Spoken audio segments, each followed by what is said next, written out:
মধ্যমা আঙ্গুলের নিচে এই অংশটি শনির ক্ষেত্র।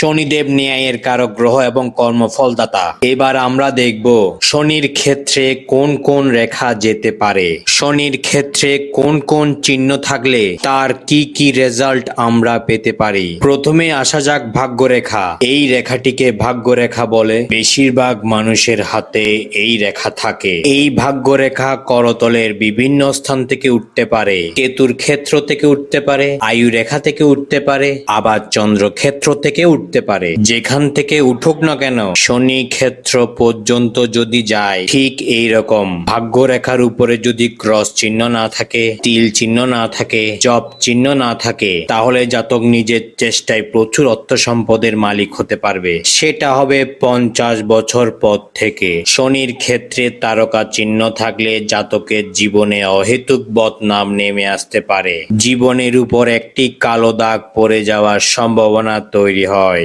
শনির ক্ষেত্রে চতুর্ভুজ থাকলে বিপদ থেকেও রক্ষা পাওয়া যায়, আবার বদনাম থেকেও রক্ষা পাওয়া যায়। সামুদ্রিক শাস্ত্রে চতুষ্কোণকে রক্ষা কবচ বলা হয়ে থাকে। এবার আমরা দেখব যদি শনি ক্ষেত্রে তারকা চিহ্ন থাকে তাহলে কোন বয়সে এই দুর্নাম বা দুর্ভাগ্য নেমে আসতে পারে। যদিও বয়সটা নির্ণয় করা হয়ে থাকে ভাগ্যরেখা থেকে। ভাগ্যরেখা যদি শিরোরেখা পর্যন্ত উঠে স্টপ হয়ে যায়, জাতকের 35 বছর বয়সের পর এরকম দুর্নাম আসতে পারে। কেননা শিরোরেখা পর্যন্ত বয়সকে 35 বছর ধরা হয়। আর ভাগ্যরেখা যদি শিরোরেখা ও হৃদয় রেখার মাঝখানে গিয়ে স্টপ হয় এবং শনি ক্ষেত্রে তারকা চিহ্ন থাকে, তাহলে জানতে হবে 47 বছর বয়সের পর জাতকের দুর্নাম আসতে পারে। আর শনির ক্ষেত্রে যদি ক্রস থাকে তাহলে জানতে হবে জাতক অবশ্যই দুর্ঘটনায় পড়বে একটি নির্দিষ্ট বয়সে।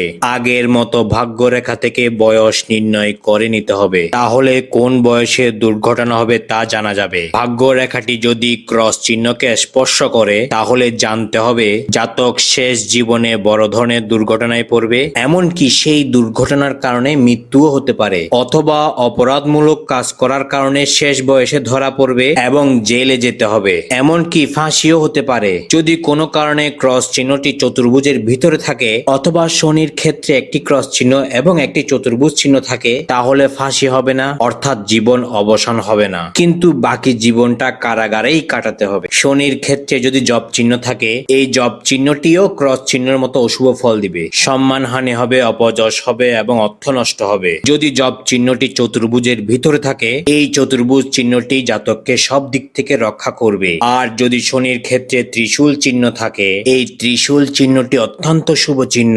তন্ত্র মন্ত্রের প্রতি আকর্ষণ থাকবে জাতকের, সাধনার প্রতি আকর্ষণ থাকবে জাতকের, এর সাথে তার নিজ ধর্মকে অনেক বেশি ভালোবাসবে। এমনও দিন আসবে জাতক সংসার ছেড়ে সন্ন্যাস জীবন গ্রহণ করবে সাধনার জন্য। সাধনা দ্বারা নাম যশ এবং খ্যাতি অর্জন করবে। আর যদি শনির ক্ষেত্রে এ ধরনের জাল চিহ্ন থাকে, এটা অত্যন্ত অশুভ চিহ্ন বলে ধরে নেওয়া হয়। এই চিহ্নের কারণে জাতক উদ্দেশ্যহীন ভাবে ঘুরে বেড়ায়, অর্থাৎ ভবঘুরের মতো জীবন কাটায়। কোনো কাজেই জাতক মনোযোগ দিতে পারবে না, কোনো কাজ ঠিকভাবে শুরুও করতে পারবে না, কোনো কাজ ঠিকভাবে শেষও করতে পারবে না, কোনো কর্মেই সে সফল হতে পারবে না। শনির ক্ষেত্রে যদি পতাকা চিহ্ন থাকে, এর ফলে জাতক অত্যন্ত শুভ ফল ভোগ করবে, প্রচুর অর্থের মালিক হতে পারবে, সব কাজে জয় হতে পারবে। জাতকের সুনাম চারপাশে ছড়িয়ে পড়বে এই চিহ্নের কারণে। শনির ক্ষেত্রে যদি তিল চিহ্ন থাকে, সেই জাতক অবশ্যই অশুভ ফল ভোগ করবেই।